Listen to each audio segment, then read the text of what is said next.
Gold, trusted gold buyers. మీరు తాకట్టు పెట్టిన బంగారాన్ని విడిపించి ఈ రోజు ఉన్న మార్కెట్ ధరకు కొనబడను.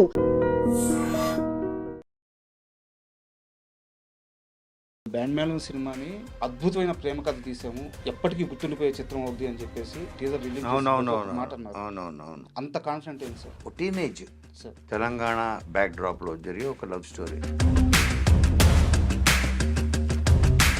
కోర్టు సినిమా హిట్ అయ్యేలేకే ఆ పేరుని తీసుకొచ్చి ఆ బిజినెస్ ని క్యాష్ చేసుకోవడానికి ఒక ప్రయత్నం చేస్తున్నారు అని చెప్పి అనుకుంటున్నారు. కొత్తలు పెట్టుకుంటే ₹1 కోటి 2 కోట్లు తీసి ఇప్పుడు దీనికి 10 కోట్ల దాకా రిస్క్ చేశాం. 10 కోట్లు పెట్టారు సార్. పెట్టాం. ఎందుకు? మీరు రోషన్ గురించి మాట్లాడుతూ నానితో కంపేర్ చేశారు. టూ ఎర్లీ అనిపించట్లేదా? డ్రీమ్స్ అన్నది పుట్టినప్పటి నుంచే, ఊహ తెలిసినప్పటి నుంచే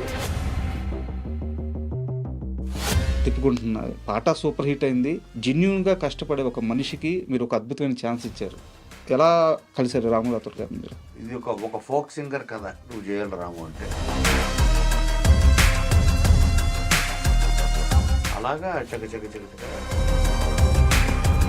చాలా మందికి ఈ పాయింట్ తమను చూసుకోవచ్చు సినిమాలో. ఎగ్జాక్ట్లీ అదే పాయింట్ ఇది.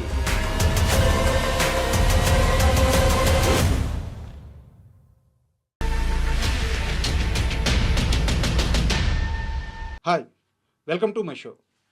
ఈరోజు మనతో పాటు గెస్ట్గా కోనా వెంకట్ గారు ఉన్నారు. సో ఆయనకి ముందు ఎలాంటి పరిచయ వాక్యాలు అవసరం లేదు. ఎందుకంటే తెలుగు సినిమా పరిశ్రమ అనగానే హీరోలు, హీరోయిన్లు, డైరెక్టర్లు వీరికి మాత్రమే స్టార్డమ్ సొంతం అనుకునే కాలంలో ఒక రైటర్ ఒక స్టార్ అవ్వగలడు. ఒక రైటర్ పేరు చూసి ఆడియన్స్ థియేటర్స్కి వస్తారు. ఒక రైటర్ పేరు చూసి సినిమాకి బిజినెస్ కోట్ల రూపాయల్లో జరుగుద్ది. ఇలాంటివన్నిటిని నిజం చేసిన ఒకే ఒక స్టార్ రైటర్ ఆయన ఇప్పుడు ప్రొడ్యూసర్గా కూడా సినిమాలు చేస్తూ వస్తున్నారు. ఈ నేపథ్యంలోనే కోనా గారు బ్యాండ్ మేళ అనే మూవీని ప్రొడ్యూస్ చేశారు. సో ఇప్పటికే ఈ సినిమా ప్రమోషన్స్ బాగా వైరల్ అవుతున్నాయి. రీసెంట్గా రిలీజ్ అయిన సాంగ్స్, టీజర్స్ కానీ అందరినీ అద్భుతంగా ఆకట్టుకుంటున్నాయి. ఈ నేపథ్యంలో కోనా గారితో ఆ సినిమా ప్రయాణం ఎలా ఉంది అండ్ అలాగే ఆయన సిరీస్ జర్నీ ఎలా నడుస్తుంది, ఇలాంటి అన్ని విషయాలు తెలుసుకుందాం. హాయ్ సార్, నమస్తే. నమస్తే సార్, ఒక అద్భుతమైన ప్రేమ కథ తీసాము, ఇది ఎప్పటికీ గుర్తుండిపోయే చిత్రం అవుద్ది అని చెప్పేసి మీరు ఈ ప్రేమికుల రోజు సందర్భంగా మీ టీజర్ రిలీజ్ మాట అన్నారు. అవునవునవును. అంత కాన్ఫిడెంట్ ఏంటి సార్? అంటే కొన్ని పాయింట్స్లో ఉంటుంది ఆ బలం సార్. నేను చెప్పేది అదే రోజు వ్యాలంటైన్స్ డే చెప్పాను. నిన్ను కోరి అన్న సినిమా కంపేర్ చేశా. లవ్ స్టోరీస్లో మనం తెలుగులో టాప్ 100, మరి 10 అంటే బాగుండదు, 10 అని కూడా ఎటు చెప్పాలని ఉంది నాకు. సో ఒక టాప్ 100 తెలుగు సినిమా పుట్టినప్పటి నుంచి ఓన్లీ లవ్ స్టోరీస్ రాసుకుంటే ఇది కనీసం ఒక టాప్ 10లోనూ 15లోనూ ఉంటుంది. నిన్ను కోరి. కరెక్ట్. దానికి కారణం ఏంటంటే ఆ పాయింట్ సినిమా స్టార్ట్ అయినప్పటికీ అమ్మాయికి ఆల్రెడీ పెళ్ళి అయిపోయింది, ఇందే భర్త ఉన్నాడు. అవును. తిరిగి అమ్మాయిని తను ఎలా పొందాలి, తన తప్ప ఎవరిని ప్రేమించదు, అటువంటిది ఆ పాప అతనితో బలవంతంగా కాపురం చేస్తూనే ఉంటుంది. మనసు చంపుకునే పాపం అని ఇంకా నమ్ముతూ ఉన్న ఒక లవ్వర్ వెళ్ళి తన లవ్ని ఎలా దక్కించుకునే ప్రాసెస్లో తనేం తెలుసుకున్నాడు, తనేం రిలీజ్ అయ్యాడు అన్నది వెరీ న్యూ పాయింట్ కదా. ఇప్పుడు దాకా పెళ్ళి అయిపోయిన ఆల్రెడీ తన లవ్వర్ని, తన గర్ల్ ఫ్రెండ్ని తిరిగి తన లైఫ్లో తెచ్చుకోవాలనుకోవడం, అందుకని అది ఒక స్పెషల్ ఫిల్మ్ లాగా ఉండిపోయింది. అలాగే ఇది కూడా, ఇందులో కూడా ఒక స్పెషల్ పాయింట్ ఉంది. ఓకే. అంటే వెరీ యునీక్ పాయింట్ అది. ఎలాగైతే నిన్ను కోరి యునీక్ అయిందో ఇది కూడా యునీక్ అవ్వడానికి అన్ని అవకాశాలు ఉండే ఒక పాయింట్, కథా బలం, క్యారెక్టర్స్, ఒక టీనేజ్, ఒక 10th క్లాస్ నుంచి ఒక డిగ్రీ ఫైనల్ ఇయర్ వరకు జరిగే ఒక లవ్ స్టోరీ. వాళ్ళ మధ్య అందులో వచ్చే వాళ్ళ కాన్ఫ్లిక్ట్స్, విభేదాలు, ఇవన్నీ ఆ నేపథ్యంలో తెలంగాణ బ్యాక్ డ్రాప్లో జరిగే ఒక లవ్ స్టోరీ. ఇందులో ఉన్న ఆ కథాబలం సేమ్ ఏదైతే నేను ఇందులో కంపేర్ చేశానో నిన్ను కోరితోటి, అటువంటిది ఇది ఉంది కాబట్టి చేశాను నేను. సార్, ఇక్కడ మీరు బ్యాండ్ మేళం సినిమాని చాలా ఒక జెన్యూన్ లవ్ స్టోరీ, అంటే చాలా గొప్పగా సినిమా గురించి చెప్తున్నారు అండ్ లవ్ స్టోరీ. అయితే ఈ సినిమా విషయం కాస్త పక్కన పెడితే, ఒక అమ్మాయిని ఒక అబ్బాయి ప్రేమించాడు. ఆ అమ్మాయి ఇంటికి వెళ్ళిపోయాడు. ఆ అమ్మాయికి కాళ్ళకు కూడా చెప్పులు లేకుండా అతన్ని నమ్మి ఆ అమ్మాయి అతని వెనక వచ్చేసింది. ఈరోజు ఆ అమ్మాయికి ఆ అబ్బాయి ఎంత స్వచ్ఛమైన ప్రేమనిచ్చాడు, ఇస్తున్నాడు. ఆ అమ్మాయి ఆ ప్రేమలో ఎంత ఆనందంగా ఉంది. నేను ఎవరి గురించి అడుగుతున్నానో మీకు అవునవును. అర్థమవుతుంది. నా గురించే. అవును. ఎలా ఉంది సార్ మీ లవ్ లైఫ్ ఎలా ఉంది? ఇంకేం లవ్ లైఫ్ అయిపోయిందిగా. అయిపోయిందా ఇప్పుడు ఇద్దరు పిల్లలు కూడా పుట్టేశారు, ఇద్దరికి పెళ్ళిళ్ళు కూడా అయిపోయాయి. సార్? ఇద్దరు డాటర్స్. ఉమ్. వాళ్ళిద్దరు అంటే దానికి శుభంగా పడిపోయినట్టే కదా ఇంకా. అంటే ఎందుకు అడుగుతున్నానంటే సార్, ఒక స్వచ్ఛమైన ప్రేమని అనుభవించిన వాళ్ళకే ఆ అవును. స్వచ్ఛమైన ప్రేమలో ఉండే డెప్త్, విలువ కరెక్ట్. అర్థమవుతుంది. 100%. సో మీరు అనుభవించారు కాబట్టి మీ మాటల్ని నమ్మొచ్చు కరెక్ట్. అందుకనే నేను త్వరగా స్పందిస్తా. సార్. తర్వాత జడ్జ్ చేయగలను. ఉమ్. కథ చెప్తే ఎస్పెషల్లీ లవ్ స్టోరీస్ సార్. దాన్ని జడ్జి చేయగలను. దీంట్లో ఒక ఆర్ద్రత ఉంది, ఉమ్. ఇందులో ట్రూ ఎమోషన్ ఉంది. సార్. రెగ్యులర్ రొటీన్ సినిమాలు నేను పెద్ద నేను ఇష్టపడను. సార్. ఏదో ఒక ఒక కొత్తదనం ఉండాలి. సార్. ఏదో ఒకటి నేను రాసినవి కూడా అన్నీ ఏదో చిన్న మెలిక ఉంటుంది. సార్. అన్నీ కంప్లీట్ 100కి 100 ఏది ఉండదు కొత్తగా. 100లో ఒక ఒక 5% 10% కొత్తగా ఉంటే ఆ 90% కూడా కొత్త కనబడుతుంది. సార్. Correct sir. అండ్ చాలామంది ఏమనుకుంటున్నారంటే బ్యాండ్ మేళం మూవీ కోర్టు సినిమా హిట్ అయ్యేలేకే ఆ పేరుని తీసుకొచ్చి ఆ బిజినెస్ని క్యాష్ చేసుకోవడానికి ఒక ప్రయత్నం చేస్తున్నారు అని చెప్పి అనుకుంటున్నారు. బట్ అనుకోవచ్చు. యాక్చువల్గా నిజం ఏంటంటే, నాకు తెలిసిన నిజం ఏంటంటే, కోర్టు మూవీ కంటే ముందే ఈ కథను మీరు ఆ యాక్టర్స్కి చెప్పారు. దానికంటే నో నో నో నో కాదు కాదు కాదు ఉమ్, కాదు ఉమ్, కాదు రాంగ్. ఉమ్. కోర్ట్ మూవీ తర్వాతే. ఓకే. కోర్ట్ మూవీ తర్వాత నా దగ్గరికి ఇలాగే అతను స్టోరీ తీసుకొచ్చినప్పుడు ఉమ్. సతీష్ జవ్వాజీ అని, సతీష్ డెబ్యూ డైరెక్టర్. నేను శివ నిర్మాణ ఒక కథ తెచ్చినప్పుడు నేను 3 months దాని మీద కూర్చొని పనిచేసా, పాయింట్ నచ్చి. సార్. అలాగే దీనికి ఇతను ఆల్మోస్ట్ బౌండ్ స్క్రిప్ట్తో వచ్చాడు. ఓకే. ఎక్స్ట్రాడనరీ. ఇది మరి 10th క్లాస్ స్టార్ట్ అవుతుంది. ఉమ్. ఇంకా మనం చెప్పాలంటే ఇప్పుడు అదేంటది మనసంతా నువ్వేనా తూనీగా తూనీగా. చిన్నపిల్లలది. చిన్నపిల్లల నుంచి ఒకరంటే బావామరదల కథ ఇది. ఒకరంటే ఒకరికి ఇష్టం, ప్రేమ, ఆ కైండ్ ఆఫ్ స్టోరీస్ వచ్చి చాలా కాలం అయిపోయింది. సార్. నాకు గుర్తుండి అంటే తర్వాత మామూలుగా ఏమంటారు అడ్వాన్స్ అయిపోయి ఈవెన్ స్టోరీస్ కూడా ఈ ఓటీటీల తర్వాత అందరు రైటర్స్, డైరెక్టర్స్ ఆలోచన విధానం కూడా మారిపోయి ఇందేమోనని నా అభిప్రాయం. సో కొంత ఒక బావామరదళ్ళు, ఒక విలేజు, ఉమ్. ఒక తూనీగా తూనీగా కైండ్ ఆఫ్ ఫీల్. నిజం సార్, చాలా రోజులైంది అట్లాంటి సినిమా. అందుకని అది నాకు కొత్తగా అనిపించింది. సార్. మళ్ళీ అందరికీ ఒక తీపి జ్ఞాపకంలాగా అనిపించింది సార్. బావమరదళ్ళు అన్నది. బట్ అది కూడా ప్రజెంట్ జనరేషన్ బావమరదళ్ళు. సార్. మనం ఇప్పుడు బావమరదళ్ళు అన్నది అదొక మన భూమి పుట్టినప్పటి నుంచో లేకపోతే బంధాలు పుట్టినప్పటి నుంచో ఉన్న బంధమే అది. కరెక్ట్. బట్ ప్రజెంట్ జనరేషన్లో వీళ్ళు ఎలా ఉంటారు, సార్. వీళ్ళ మధ్య రిలేషన్ ఎలా ఉంటుంది, వీళ్ళ మధ్య ఎమోషన్ ఎలా ఉంటుంది అన్నది ఇప్పుడు దే ఆర్ సో మెచ్యూర్డ్. ఇప్పుడు నేను ఎంత షాక్ అవుతాను ప్రజెంట్ జనరేషను. వాడు పుట్టి 1 year 1.5 year అవ్వకుండానే వాడు టేబుల్ మీద ఐప్యాడ్ పెట్టి వాడు కార్టూన్ పెడితే కానీ వాడు తినట్లేదు. అవును. అంటే వాడే నొక్కేసి మార్చేసుకుంటున్నాడు. ఇది తీసేసి హనుమాన్ పెట్టు, ఇది పెట్టి కూడా లేదు. సార్. వాడే నొక్కేసి మాటలు కూడా రావు వాడికి. పిల్లలు చెప్తున్నాడు, కిడ్స్ 1.5 year వాడిని నొక్కేసి వాడికి ఫుడ్ పెడతా ఉంటుంది వాళ్ళ మదర్ పక్క నుంచి. అదే జనరేషన్. సార్. ఈ జనరేషన్లో బావామరదళ్ళు ఉంటే ఎలా బిహేవ్ చేస్తారు, ఉమ్. వాళ్ళ ఎమోషన్ ఎలా ఉంటుంది, వాళ్ళ రొమాన్స్ ఎలా ఉంటుంది, వాళ్ళ కమిట్మెంట్ టువర్డ్స్ ఈచ్ అదర్ ఎలా ఉంటుంది, లవ్ ఎంత ప్యూర్గా ఉంటుంది, ఆ మూమెంట్స్. ఈ మూమెంట్స్ ఈ జనరేషన్కి సార్. వాళ్ళకి.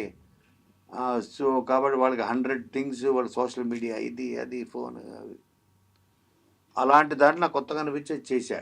సార్. బట్ నేను వినంగానే చెప్పింది ఏంటంటే, ఓహో 10th class వాళ్ళని ఎక్కడ పెట్టుకొస్తాం ఇప్పుడు, 10th class సూట్ అవ్వాలి, డిగ్రీ ఫైనల్ మెచ్యూర్డ్ అమ్మాయికి తర్వాత జాబ్ కూడా వస్తుంది ఉమ్. అంటే ఒక ట్రావెల్ ఉంది క్యారెక్టర్, ఒక ఏజ్ ఒక 14 సంవత్సరాల నుంచి మనకి ఓ 20 ఇయర్స్ 21 ఇయర్స్ వరకు ఓ 7 ఇయర్స్ ట్రావెల్ ఉంది. దాన్ని ఎవరు చుట్టూ దానికి తగ్గట్టు రెండుకి బాగా కనిపించాలి, సరిపోయేది కనిపించాలి. కనిపించాలి. నాకు వీళ్ళే కనిపించారు. సార్ కోర్టు చూసున్నా కాబట్టి, పైగా నాకు శ్రీదేవి నాకు బాగా నాకు ఎంతప్పటి నుంచి తెలుసు. అదే సార్, అదే అడగదాం అనుకున్నాను, ఎలా పరిచయం? సో నాకు వాళ్ళ ఫ్యామిలీ ఎప్పటి నుంచి పరిచయం, కాకినాడలో. నేను కాకినాడలో చదువుకున్నాను సార్ కరెక్ట్, అవును సో నా స్కూలింగ్ అంతా అక్కడే 10th వరకు. సార్. సో కాబట్టి నాకు వాళ్ళు పరిచయం. అమ్మాయిని ఫస్ట్ ఇక్కడ తీసుకొచ్చి బంగారాజు అనే సినిమా, సార్ సోగాడి చిన్న ఉందా, ఇది అందులో లేదు, బంగారాజులో ఉంది, చిన్నపిల్ల. అవును. సో ఇలాగ నాకు వాళ్ళు ఫోన్ చేసి, అంకుల్ వాళ్ళ మదరు, సార్ ఏదైనా ఇప్పుడు ఇంకో పలానా సినిమా నుంచి అడుగుతున్నారు, ఆడిషన్ చేశారు. నేను వెంటనే డైరెక్టర్ ఫోన్ చేసి, ఓకే వాడు మనకు తెలిసిన వాళ్ళే తీసుకుని బాగా చేస్తుంది. అమ్మాయి చిన్నప్పటి నుంచి రీల్స్ అవి ఇవి. అవునవును. సో అలాగ నాకు బాగా పరిచయం కాబట్టి, అంటే ఆల్మోస్ట్ నా కూతురు లాంటిది. Sir okay, Sridevi. సో అప్పటి నుంచి తెలిసింది, అప్పటి నుంచి. సార్ కాబట్టి ఓకే, ఇది మేము సిరి అంటాం. సో సిరి ఇది నా క్యారెక్టర్ కనపడింది. తను ఆ ఏజ్లో, తను మొన్నే తనకి 18 వచ్చింది. సార్ రియల్గా కోర్టు చేసినప్పుడు తను 17. నిజంగానే మైనర్. నిజంగానే మైనరు. మొన్న తను జనవరిలో, సార్ డిసెంబర్లో తనకి 18 వచ్చింది. సార్ మేజర్ అయింది మొన్నే. బట్ తన మెచ్యూరిటీ చాలా ఉంటుంది తనకి, చిన్నపిల్లని కానీ మాటకి. అమ్మాయి రీల్స్ చూస్తుంటాం కదా సార్, ఆ ఫాలోయింగ్ కానీ ఎక్స్ట్రాడినరీ. అవును. అండ్ ఫాలోయింగ్తో పాటు ఎవరైనా మంచి కామెంట్స్ పెట్టేవాళ్ళు ఉంటారు, చెడు కామెంట్స్ పెట్టేవాళ్ళు ఉంటారు. బట్ ఇద్దరిని అంతే సున్నితంగా హ్యాండిల్ చేస్తూ ఉంటుంది తను. మీరు అన్నట్టు మెచ్యూరిటీ లెవెల్ అన్నారు కదా, కామెంట్స్ చదవండి. సో ఈ ఇంటర్వ్యూ కోసం నేను మొత్తం అబ్జర్వ్ చేశాను.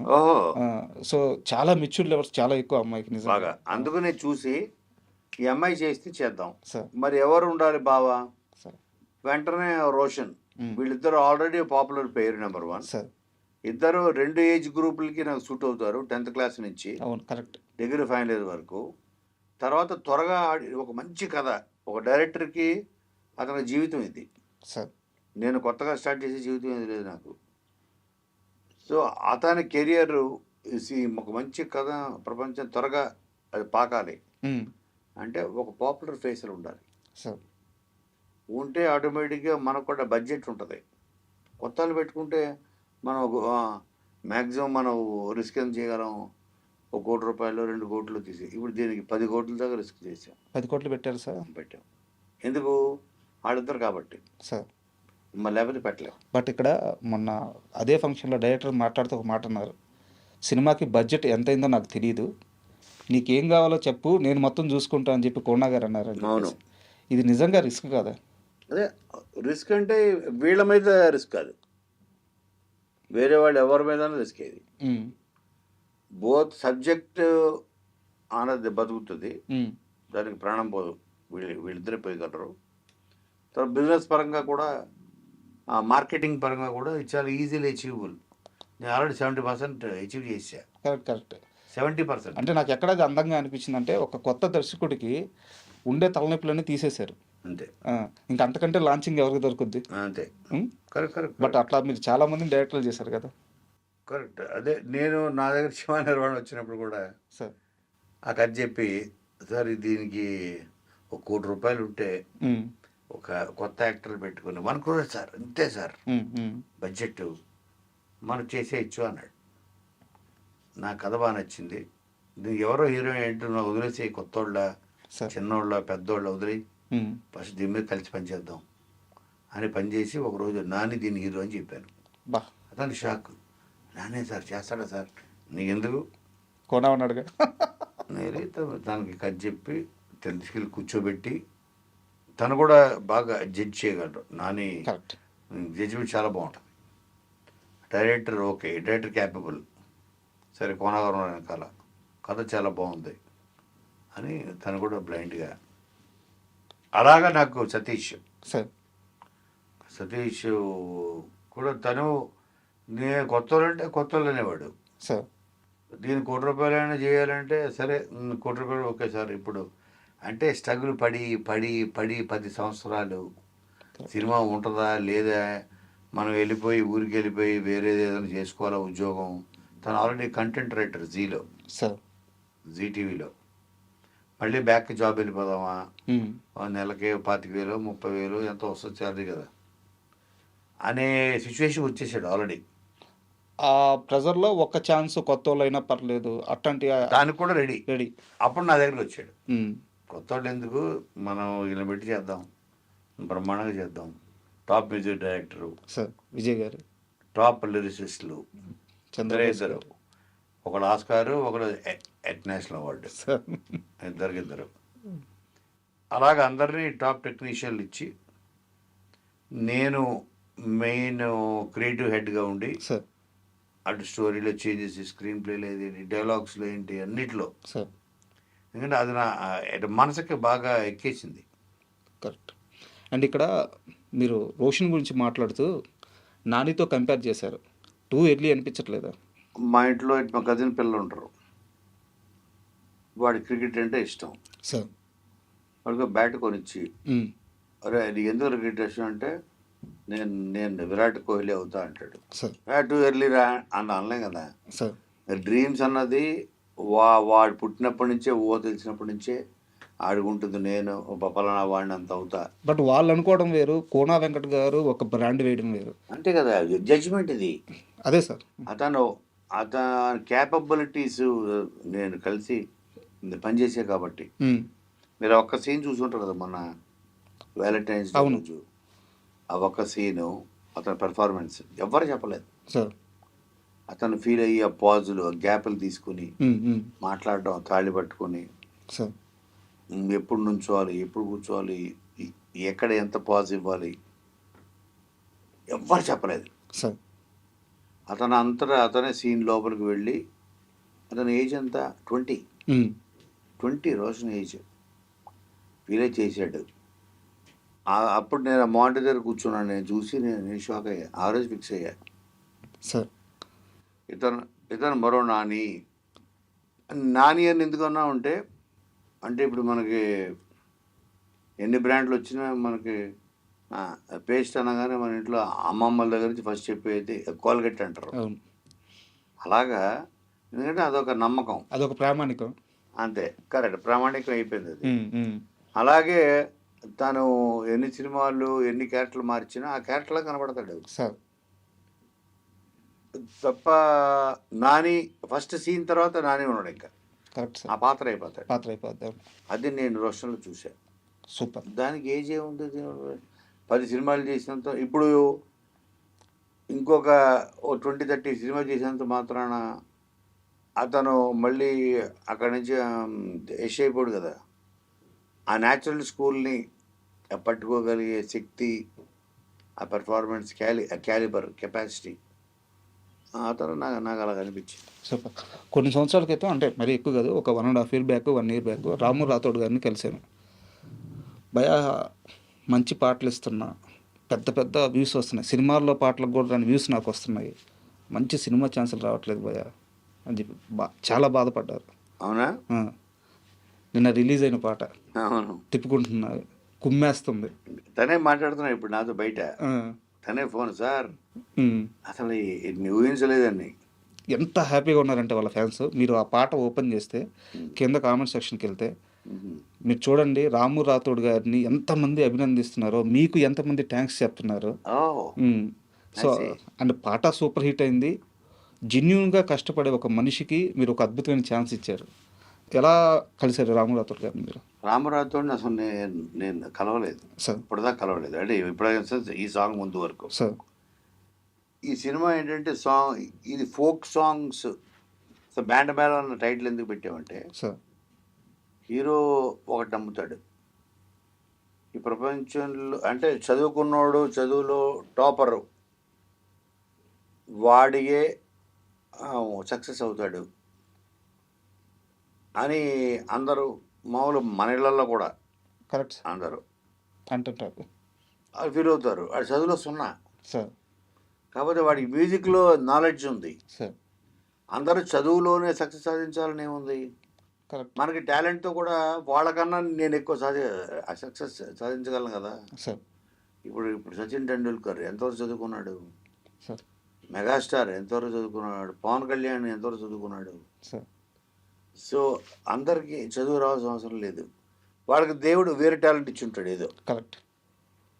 చాలామంది మ్యూజిషియన్స్, తర్వాత క్రికెట్ ప్లేయర్స్, చాలామంది యాక్టర్స్. సో, టాలెంట్‌తో కూడా మనిషి పైకి రావచ్చు. సార్. వీడికి ఏంటంటే ఛాలెంజ్, వీడు అసలు ఆ అమ్మాయి ఏమో స్టేట్ టాపర్. ఓకే. టాపర్. ఇక అసలు మా ఊరు పరువు నిలబడుతుంది, మా స్కూల్ పరువు నిలబడుతుంది అని అందరూ శ్రీదేవిని పొగుడుతూ ఉంటారు. రాజీ క్యారెక్టర్ రాజమ్మ. రాజమ్మ. అవును. వీడియోస్ ఉన్నా. ఉమ్. కాబట్టి నీకు వాడు తగడు, వేస్ట్ ఫెలో అంటే వీడే నమ్ముతాడు. సరే నేను చదువులో ఫెయిల్ అయి ఉండొచ్చు, చదువులో ఫెయిల్ అయితే జీవితంలో ఫెయిల్ అయినట్టేనా? ఉమ్. కాదు కదా. నా టాలెంట్తో కూడా అంటే చదువు రానోడు వాడు ప్రేమకు పనికిరాడా? సో వాడిని వేరే టాలెంట్ ఉండొచ్చు, వాడికి వేరే టాలెంట్ ఉండొచ్చు కదా ఉమ్. అని వాడు నమ్ముతుంటాడు. అందుకని వాడు ఈ తెలంగాణ ఫోక్ సాంగ్స్, సార్. కానీ ఇది తెలంగాణ మారుమూల ఉన్న ఒక ఊళ్ళో జరిగే కథ ఇది. అందుకని ఇవాళ రేపు ఒక్క సాంగ్ హిట్ అయితే రాత్రి ట్రెండ్ అయిపోతాం. మన దగ్గర 10 మంది వస్తారు, కాంట్రాక్ట్ సైన్ చేస్తారు. మన ప్రపంచం మన నెక్స్ట్ పాట కోసం ఎండ్ ఎదురు చూస్తుంటుంది. ఐఏఎస్ చదువుకున్నాడు కన్నా ఎక్కువ సంపాదించగలం మనం. సార్. ఇది నమ్మే ఒక కుర్రోడు ఒకటి బ్యాండ్ పెడతాడు. మీరు ఇది చెప్తుంటే చాలామంది కుర్రాళ్ళకి ఇది రిలేటబుల్ థింగ్ సార్. ఎగ్జాక్ట్లీ. ఎందుకంటే సక్సెస్ త్వరగా రాదు, ప్రేమ త్వరగా పుట్టేస్తుంది. కరెక్ట్. చదువు కూడా అందరికీ రాదు. బట్ వాడికి ఏదో ఒక రంగంలో టాలెంట్ ఉంటుంది. ఈ ప్రేమను నిలబెట్టుకోవడానికి కష్టపడుతూ ఉంటాడు. కరెక్ట్. చాలా మందికి ఈ పాయింట్ తమను చూసుకోవచ్చు సినిమాలో. ఎగ్జాక్ట్లీ అదే పాయింట్ ఇది సార్. అందుకనే వీడు ఒక బ్యాండ్ పెడతాడు. ఊళ్ళో అందరూ బ్యాండ్ మేడం అని పిలవంటారు. బ్యాండ్ మేడం వీళ్ళకి ఏంటి మరి పెట్టారు. ఇప్పుడు ఏంటంటే ఊళ్ళో పెళ్ళిళ్ళు అయ్యింది, లేకపోతే పెద్ద మంచి ఫంక్షన్లు అని పిలవంటారు. క్రికెట్ బ్యాండ్ అని బ్యాండ్ మేడం అని పిలవండి. బ్యాండ్ మేడం వీడేమంటారు, కొట్టిన పాటలు కొట్టేవాడిని బ్యాండ్ మేడం అంటారు, కొత్త పాటలు కొట్టేవాడిని బ్యాండ్ అంటారు. మాది బ్యాండ్ మేళం కాదు. ఊళ్ళో అందరూ బ్యాండ్ మేళం అని అంటే వీడిగా ఇది అనమాట. సో అలాగ ఫోక్ సాంగ్స్ తోటి పాపులర్ అవ్వాలి, లైఫ్లో పైకి రావాలి, ఫేమస్ అవ్వాలి, సక్సెస్ అవ్వాలి. మా మామయ్య వచ్చి అరే తప్పైపోయిన గిరి, నువ్వు ఈ ఊరు పరువు ఏంటి, అసలు ఈ రాష్ట్రం పరువే నిలబెట్టావు, నేను నీ మామ అని చెప్పుకునే అంత గర్వపడుతున్నారా అని వాళ్ళ మామ చెప్పాలని. ఆ మామ సాయి కుమార్ అన్నది వాడి కోరిక. సో ఫోక్స్ సింగర్ అవ్వాలి, వాడే ట్యూన్ కంపోజ్ చేసి వాడే రాసి పాడి అలాగ ఉన్నది. ఇప్పుడు తెలంగాణలో ఎవరు టాపు? రాముడు. అందుకే నేను అతను అప్రోచ్ అయ్యా. అయ్యి రాముని పిలిపించి ఆఫీస్కి చెప్పారు, రాము ఇది ఒక ఫోక్ సింగర్ కదా, నీ కదే. సో నీకు చదువు రాకపోయినా టాలెంట్తో పైకి రావచ్చు, టాలెంట్తో కూడా సక్సెస్ అయ్యి మన ప్రేమను గెలుచుకోవచ్చు.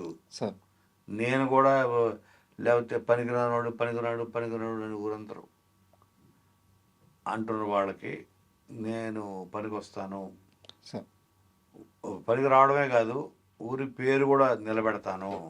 బ్రాహ్మణపల్లి అని కరీంనగర్ జిల్లాలో ఉండే ఒక ఊరు అనుకునే ఒక కుర్రాడు కదా నువ్వు చేయాలి రాము అంటే 100% నేను పాడతా అన్నా, మీరు చెప్పండి అన్నాడు. అంతే. అప్పుడు చంద్రబోస్ని పిలిచా. చంద్రబోస్ రాశాడు ఆ పాట. అలాగా చక ఆ సాంగ్ వెళ్తాయి. Super sir. అంటే రాజమ్మ క్యారెక్టర్లో తను ఆ చిన్న తిట్లు తిడుతుంటే చాలా క్యూట్గా అనిపిస్తుంది. అవును. అంటే డబ్బింగ్ విషయంలో చాలా కేర్ తీసుకున్నట్టున్నారు బాగా. అమ్మాయికి ఉంది ఆ ప్యాషన్ భయంకరం. ఎంత ప్యాషన్ అంటే అసలు అది సిరి ఎలా అంటే తను చైల్డ్ జీనియస్. సరే పుట్టుకతోటి కొంతమందికి భగవంతుడు టాలెంట్ ఇస్తాడు. సిరి అంటే మా శ్రీదేవి, మీ సిరి. సిరి.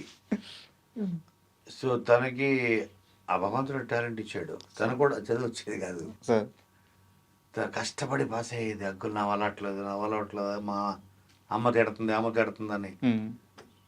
10th క్లాస్ అప్పుడు నేను అమ్మతో మాట్లాడు, ఎందుకు తిరుగుతున్నావు, తిట్టద్దు. పొద్దు లేస్తే రీల్స్ ఆ ఫోన్ పట్టు కూర్చుంటుంది సార్. సరే కూర్చోను, ప్యాషన్ అది చేసుకోను, ఆపద్దు, నువ్వు చెయ్యి, అదే ప్యాషన్. మీరు అమ్మాయి జోలికి వెళ్ళొద్దు, అసలు వెళ్తూ ఊరుకోను నేను అని నేను ఎంకరేజ్ చేసేవాడిని. మరి చదువు అయిపోతుంది, సంఘం అయిపోతుంది, అయితే అవునవాడిని చదువుకొని. ఇప్పుడు దానికి రావట్లేదు, మరి కరెక్ట్ రావట్లేదు, నాకు గుర్తుండట్లేదు. ఇంట్రెస్ట్ వేరే దాని మీద ఉంది, టాలెంట్ వేరే దాని మీద ఉంది. అలాగా అయితే ఫస్ట్ నుంచి మీరు గైడ్ చేసినట్టున్నారు కదా సార్, మొత్తం ఎవ్రీథింగ్ చేశాను. బట్ ఇది కోర్టుకి నాకు సంబంధం లేదు. నాకు వన్ ఫైన్ డే ఇలా అయింది ఆడిషను, చాలామంది చేశారు సార్. అంటే మీరు నానిగా మాట చెప్తారు. నాని నాకు బాగా క్లోజ్ కదా, Nani like my family member sir. నానిగా మాట చెప్తారు అని నన్ను వాళ్ళ మదర్ అడిగారు, ఇలా ఆడిషన్స్ జరిగాయి అని. నేను అన్నాను, నేను చెప్పాను. నాని గురించి నాకు తెలుసు సార్. నాని ఓన్లీ టాలెంట్నే నమ్ముకొని వచ్చాడు, టాలెంట్నే నమ్ముతాడు. రికమెండేషన్స్ పనిచేయవు నాని దగ్గర, పనిచేయమని కాదు, బ్యాడ్ ఒపీనియన్ క్రియేట్ అవుద్ది. గుడ్ ఒపీనియన్ నుంచి ఒకవేళ గుడ్ ఒపీనియన్ ఉన్నా, ఓహో వీళ్ళు చెప్పారు మా నాన్నగారి చేత రికమెండేషన్ చేయించుకుంటుందా మళ్ళీ అనే బ్యాడ్ ఒపీనియన్ రావచ్చేమో. ఓకే, నీ టాలెంట్ ఉందని నేను నమ్ముతున్నా, టాలెంట్ని 100% గుర్తించే టాలెంట్ నానికి ఉంది, వదిలేసేయండి చూడండి. నువ్వు చేసావు కదా ఆడిషన్, పర్ఫెక్ట్ చేసావు. 1 week later uncle I got selected అని. సూపర్. కోర్టుకి నేను ఫోన్ కూడా చేయలేదు, మెసేజ్ కూడా పెట్టలేదు నానికి. ఎందుకంటే మెరిట్ మీద వాళ్ళ క్యారెక్టర్ ఏంటో వాళ్ళు కనపడాలి అమ్మాయిలో. సార్, వాళ్ళు ఏం క్యారెక్టర్ అనుకుంటున్నారో అందులో ఉన్న జాబిల్ క్యారెక్టరు, జాబిల్ శ్రీదేవిలో జాబిల్ ఉందా లేదా అన్నది వాళ్ళు డిసైడ్ చేయాలి. సార్, ఆ విషయంలో అలా తను కేవలం నేను ఇంత పరిచయం అయి ఉండి క్లోజ్ అయి ఉండి కూడా నన్ను వాడుకోకుండా, నా మాట నా ఇది ఇన్ఫ్లుయెన్స్ లేకుండా కేవలం తన టాలెంట్తో తెచ్చుకుంది ఆ సినిమా. బ్యాండ్ మేళంకి సంబంధించిన ఒక serious question sir. Star writer, చాలా సినిమాలకి ప్రొడ్యూసర్గా కూడా చేశారు, చాలామంది దర్శకులకి లైఫ్ ఇప్పించారు, చాలా సినిమాలు ఆన్బోర్డ్ అవడానికి కారణమయ్యారు. ఇంత జర్నీ ఉన్న మీకు కూడా సినిమా రిలీజ్ చేయడం ఈజీగా ఉందా, కష్టంగా ఉందా? నాకా ఓపెన్గా చెప్పండి. నా పెద్ద కష్టంగా ఏం లేదు, బ్యాండ్ మేళం కష్టమే లేదు. అంటే ఒకటి ఇవాళ రేపు ఎలా చెప్పినా, నేను పేర్లు చెప్పను కానీ పెద్ద పెద్ద హీరోలు 100-150 కోట్ల బడ్జెట్ ఖర్చు పెట్టి, మెయిన్ ఇవాళ రేపు 70% బిజినెస్ నాన్ థియేటర్కల్లో ఉంది. Sir correct. Audio, satellite, OTT ఈ మూడే. ఇంకేదైనా ఉంటే Hindi dubbing. So non theatrical బిజినెస్లో ఉంది, అక్కడే ఉంది రిస్క్. 70%, 30% థియేటర్కల్ నుంచి రావాలి. సార్, అప్పుడప్పుడు కొంచెం ఇక్కడ రేటు తగ్గితే పోనీ 60, 50 కన్నా తక్కువైతే అవ్వదు. 100-150 కోట్ల పైన ఖర్చు పెట్టిన సినిమాలు కూడా వాళ్ళు కూడా తెలియమీరిపోయి ఏదో మీరు పైన మాయ చేసి మాకు పోస్టర్లు వేసేసి 2 సాంగులు చూపించేసి మీరు కోట్లు దుబ్బేస్తున్నారు మా దగ్గర. చూస్తే తన సినిమా ఏం ఉండట్లేదు, ఓటీటీలో దాన్ని చూసేవాడు లేదు, దిక్కులేడు అని మేము చూస్తే తీసుకుంటాం. సార్, ఓటీటీ వాళ్ళు కూడా చెప్తున్నారు 100%. ఎవరి సినిమా అన్న కానీ అట్లీస్ట్ 20 మినిట్స్ ఏంటి కదా, మాకు 2 hours చూపించద్దు, 20 minutes చూపించండి సినిమా ఏంటో మాకు. సార్, ఒక 10 minutesకి ఫస్ట్ హాఫ్ అయిపోవాలి, 10 minutes సెకండ్ హాఫ్ అయిపోవాలి అని వాళ్ళు. అంటే మన కంటెంట్లో దమ్ము ఉంటే మనం చూపిస్తే పని జరుగుతుందని నాకు ముందు నుంచి నమ్మకం ఉంది. కంటెంట్లో దమ్ము ఉంది, విషయం ఉంది. అందుకని నేను పెద్ద రిస్క్ అని ఫీల్ అవ్వలేదు. సరే రిస్క్ తీసుకున్నాను అయిపోయింది. చూపించాం, క్లోజ్. ఒకే ఒక షో అది కూడా ఎంత 15 మినిట్సే. సార్. నాకు అగ్రిమెంట్ ఇక్కడ సైన్ చేసి మీరు చేస్తారా చేయరా, చేస్తే వెళ్తాం బయటికి. అది కాదు, కొంచెం టైం ఇవ్వండి, కొంచెం అయిపోవాలి. అయిపోతుంది ఆన్ ద స్పాట్. లేదు ఇంకా కొంచెం ప్రైజ్ మీకు ఎంత కావాలి చెప్పండి, సరే ఇంకొక 50 ఎక్స్ట్రా తీసుకోండి. అది కాదు నాకు కొంచెం టైం, ఇంకొక ₹1,00,00,000 ఎక్స్ట్రా తీసుకోండి, అయిపోవాలి. ఇప్పుడు ఇదే జరిగింది. అదే జరిగింది, యాస్టీ జరిగి చెప్తున్నా. సినిమా వాళ్ళకి నచ్చింది, కంటెంట్ అది నచ్చింది. ఇంకా నా ఆశ ఏముంటుంది, ఓహో నెట్ఫ్లిక్స్లో ఉంది కదా కోర్టు, పెద్ద హిట్, 12-14 వారాలు ఇండియా టాప్ 10లో ఉండింది సార్. Court movie. వాళ్ళకు కూడా చూపిస్తే ఇంకా పెద్ద రేట్ వస్తుంది కదా అన్నది ఉంటుందా సార్. మీరు చెప్పండి. అవి తీసుకెళ్ళిపోయారు. సో అలాగ రిస్క్ అంటే చెప్తున్నా. సార్. మన కంటెంట్ బాగోలేకపోతే ఇప్పుడు నేను చెప్పేది పెద్ద హీరోలు అయిపోయింది, చూపించడానికి భయం, సార్. చూస్తే నువ్వు అంటారేమో భయం. అంటే కంటెంట్ ధైర్యం ఇవ్వట్లేదు, కంటెంటే ఇస్తుంది ఒక ధైర్యం. సార్. మన కంటెంట్ మీద మనకు నమ్మకం ఉంటే మనం రిస్క్ చేస్తాం. చాలామంది పెద్ద హీరోల సమస్య ఇదే కదా సార్. ఇప్పుడు ఓటీటీలో సినిమా సేల్ అవ్వట్లేదు, రేట్ రావట్లేదు. ప్లస్ మనది చిన్న సినిమా అవడం వల్ల ఓ 10 బిలో 10 అవ్వడం వల్ల సార్ మనకు వాళ్ళకు కూడా ఏంటి, ఇలాంటివి ఒక 10 తీసుకుంటాం మేము. ఒక సినిమా తీసుకుని 100 కోట్లు మనం దొబ్బెట్టే బదులు ఇలాంటివి 10 తీసుకుంటే 10లో 3-4 ఆడితే కరెక్ట్, మేము హ్యాపీ. ప్లాట్ఫామ్ ఆ మైండ్ సెట్లో ఉన్నారు వీళ్ళు ఇప్పుడు రైట్ నౌ. సార్. ప్లాట్ఫామ్స్ వాళ్ళు, ఓటీటీ వాళ్ళు, చిన్న సినిమాలు, మీడియం బడ్జెట్ సినిమాలు, ప్లస్ కోన వెంకటరమణ పేరుంది. సరే ఈయన అట్ మినిమం గ్యారంటీ అది తీసుంటాడు, ఆ సెలక్షన్ బాగానే ఉంటుంది, కలిసి చూడడానికి వచ్చారు. సార్. లేదా చూడడానికి కూడా రారు ఎవడు. ఫైనల్గా మీ బ్రాండ్ అయితే ఉంది కదా సినిమాకి. Thank you very much sir. Thank you. మీరు ఈ ప్రయత్నం ఏదైతే ఇప్పుడు తీస్తున్న మీ సినిమా సూపర్ సక్సెస్ అవ్వాలి. Thank you.